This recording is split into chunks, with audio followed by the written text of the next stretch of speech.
ഹാ ഇന്നിപ്പോൾ എന്താ നമുക്കൊരു വാൾ ഡെക്കോർ ഉണ്ടാക്കാം അല്ലേ.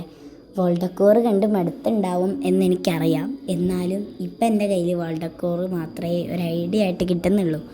അപ്പം നമുക്ക് മാറ്റി പിടിക്കാം. അടുത്ത വീഡിയോ ഒക്കെ നമുക്ക് വെറൈറ്റി ആക്കാം. അപ്പം ഇതെന്ന് പറയുമ്പോൾ പക്ഷെ ഒരു വെറൈറ്റി വാൾ ഡെക്കോറാണ്. ഇത് നമ്മൾ സാധാരണ കാർഡ്ബോർഡ് വെച്ചിട്ടും അങ്ങനെയൊക്കെ ഇല്ലേ ചെയ്യാറ്.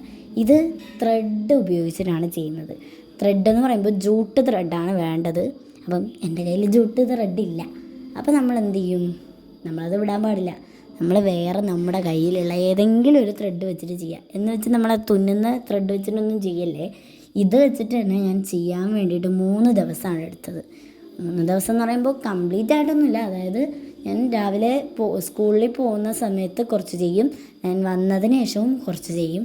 ഇന്ന് ശനിയാഴ്ചയാണ് ഞാനിതൊന്ന് കംപ്ലീറ്റ് ചെയ്തത്. അപ്പം ഞാനിത് ഫുൾ ചുറ്റി എടുത്തിട്ടുണ്ട്. അപ്പം ഇത് ജൂട്ട് ത്രെഡ് ആകുന്ന സമയത്ത് എന്താ കട്ടിയുണ്ട്, അപ്പോൾ വേഗം ഒട്ടിക്കാൻ പറ്റും. ഇതെന്ന് പറയുമ്പോൾ കട്ടിയില്ല, അതുകൊണ്ട് കുറച്ച് പാടാണ് ഒട്ടിച്ചെടുക്കാൻ.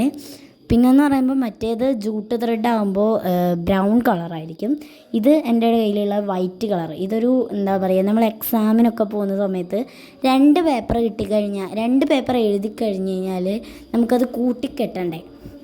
അപ്പം തരുന്ന ഒരു ഒരു ത്രെഡില്ലേ, അതാണ് ഇത്. അപ്പം ഞാൻ ഇത് വെച്ചിട്ടാണ് ഒട്ടിച്ചത്.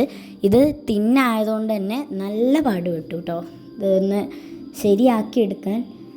പിന്നെ അത് ഞാൻ മുകൾ ഭാഗത്ത് ഞാനൊരു എന്താ പറയുക ബ്രൗൺ കളർ കൊടുത്തു. അപ്പോൾ ബ്രൗൺ കളർ കൊടുക്കരുത്. എന്താണെന്ന് വെച്ച് കഴിഞ്ഞാൽ ജൂട്ട് ത്രെഡ് ഉപയോഗിച്ച് കൊടുക്കുന്നുണ്ടെങ്കിൽ എന്താ ജൂട്ട് ത്രെഡ് ഒരു ബ്രൗൺ കളറാണല്ലോ, അപ്പം ഇതും ബ്രൗൺ കളറായി പോവും.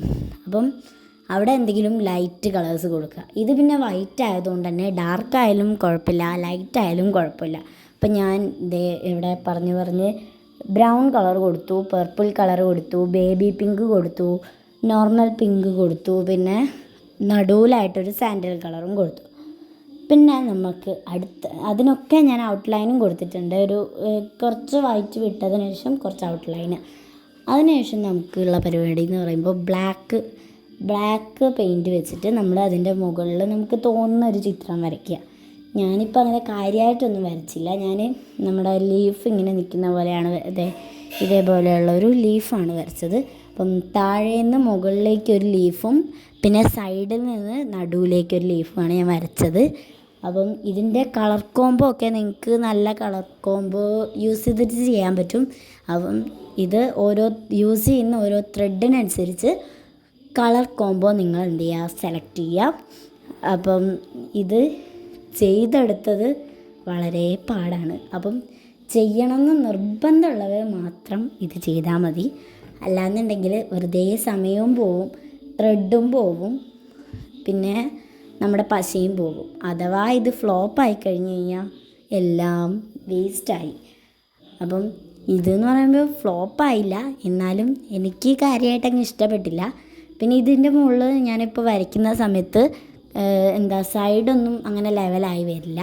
അത് നിങ്ങൾ നോക്കണ്ട. അത് ത്രെഡിൻ്റെ മുകളിൽ വരയ്ക്കുമ്പോൾ ഇങ്ങനെ തന്നെയാണ് ഈ ഒരു ആർട്ട് വരിക. അപ്പം ഇഷ്ടപ്പെട്ടവർ മാത്രം ചെയ്ത് നോക്കുക, ലൈക്ക് ചെയ്യുക.